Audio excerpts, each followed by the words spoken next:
Welcome to day 11 of our January Challenge 2021 and our piece by Eira Lynn Jones.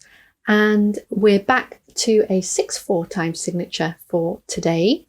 We are on our last 2 days on this piece now. So we're on our penultimate line. We're back to this pattern where the left hand and right hand interchange a bit. So notice if the stems are pointing down, then they will be some left hand notes. If the stems are pointing up, they will be right hand notes. Okay, I'll play through it first and then we'll look in more depth. So here we go.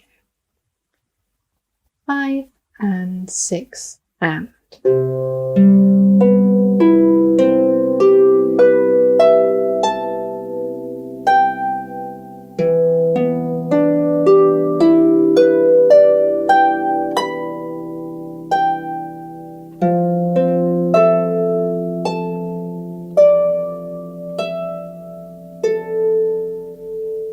Okay, so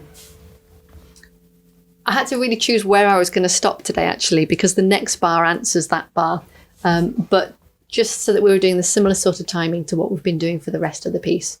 I have paused it there, but very much tomorrow we're going to build that into what comes next. So we have CG in the left, BE in the right, and then CG in the left again, BE in the right, but going up this time to this crotchet A and then G at the top. So whilst we've been doing 3-1 in the left and 2-1 in the right, left hand coming into that same similar space, I don't want to do 2-1 here. So I very much need to mark it in because it's different from what we've been used to doing. I want to actually do a 4 and a 2 so that my thumb can be up on the A ready, so it's not a leap in the dark. And then I can move my finger 2 next to it. So I'm going to, with my pencil, mark in a finger 4 over that right hand treble clef B there. And if you look into the next bar, a similar pattern, it's a higher note starting on a D, but I'm going to mark that in as well. Okay. The other thing is, I'm going to leave that like that. That's fine. So let's go through. Are we ready? 5 and 6 and.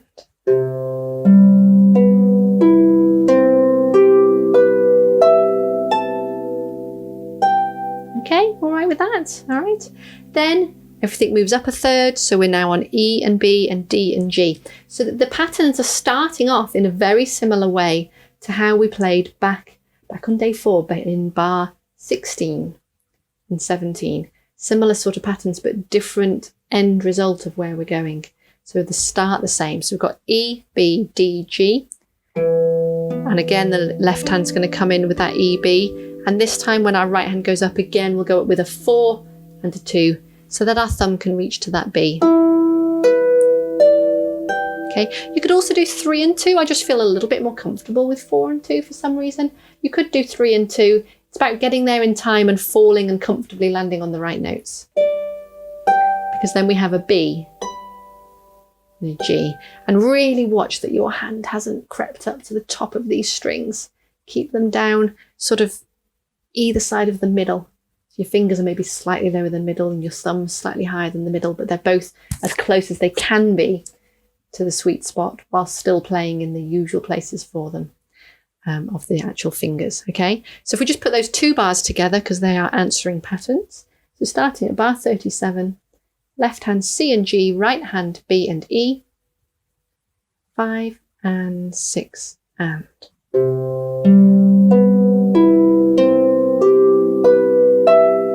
Getting ready with your left and.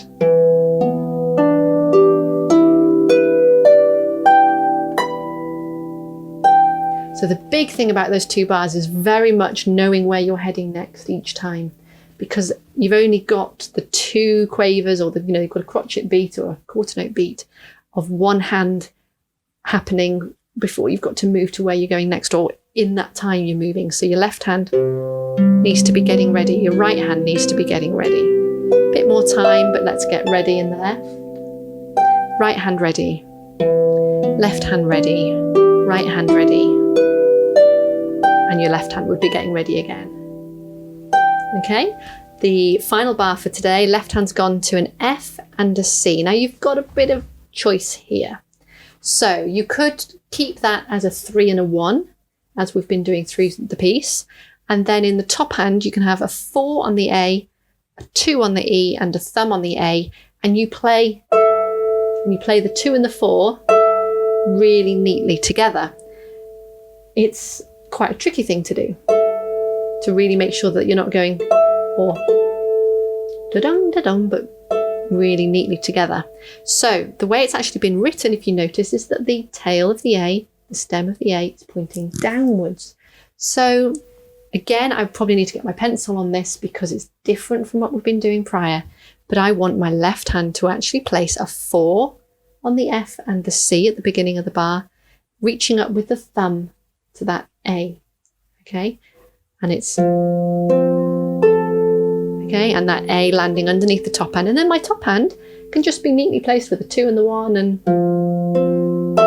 I can just walk through these notes. Okay, so it could catch us out because the left hand's doing something different from usual. So very much pencil, marking in a big finger 4 by that left hand F. I might even do a square bracket. I might even use a bit of pencil to kind of loop up over that A. Loop it up over the A to show, yes, this is going to be played by my left hand. I might even write a finger 1 underneath that A in the middle of my stave. So again, oh yeah, that's my left hand doing that. Anything that makes it clear whilst not going over the top and making it difficult to read. And then I might, in my top hand, just write finger 2 over that first E. Don't need much written up there, but just as a yes, this is what's happening here, and definitely an area to practice. Okay, so F, C, and reaching up to the A in my left hand. That may be a comfortable size stretch for you. It may be that you have the reach with your thumb, but you don't place it yet, and then as soon as you play the 4, you can hop and slightly rotate onto it, whatever's comfortable for you. And my top hand ready on the E and the A. So this is looking at the final bar for today. And we'll join in and we'll play it together. Okay, here's our counting. 5 and 6 and. Loads of time.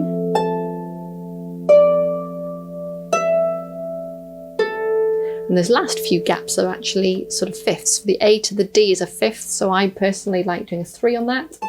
Move my thumb next to it, and again reach a 3 for the A. That's how I like to do it. Okay, let's put all of that together from bar 37. Okay, so I'm starting off with 3-1 in the left, 2-1 in the right, but I'm ready for when I go up that I'm actually going to do a 4, a 2, and a 1. Okay, are we ready? Lots of time, just give yourself space to think it through.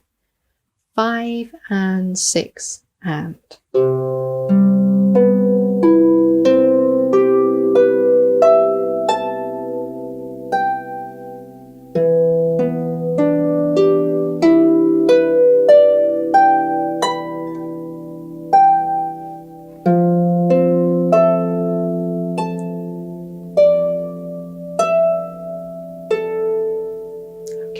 Well done, well done. We'll leave that there for today. One final day on this tomorrow, but join me over on the play along videos so we can try it at some different speeds for you. All right, well done.